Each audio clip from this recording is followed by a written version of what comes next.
ഇത്രയും വലിയൊരു പരാതി കിട്ടിയിട്ട് പോലും ഈ നാട്ടിലെ ഇന്റലിജൻസ്, പാലക്കാട് ജില്ലയിലെ ഇന്റലിജൻസ്, SP, ഇതിന് മുകളിൽ ഉദ്യോഗസ്ഥന്മാരൊക്കെ ഇല്ലേ, ഇവരൊക്കെ തേങ്ങ പറിക്കാൻ പോയതാണോ? ഇവർക്കൊക്കെ എന്താ പണി?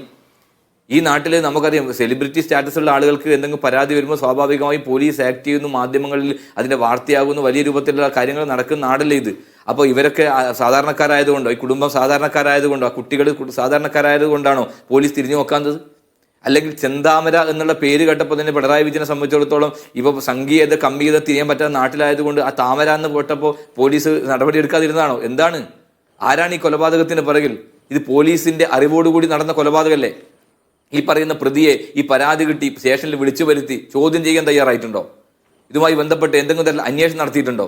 പരിശോധിക്കണ്ടേ? അപ്പോൾ ഇത്രയും ബ്രൂട്ടലായ ഒരു കൊലപാതകത്തിലേക്ക് ഈ പ്രതിയെ വീണ്ടും നയിക്കാനുള്ള കാരണം പോലീസിന്റെയും സർക്കാരിന്റെയും അനാസ്ഥ തന്നെയാണ്. പിന്നെ എന്തിനാണ് ഇവിടെ പോലീസ്?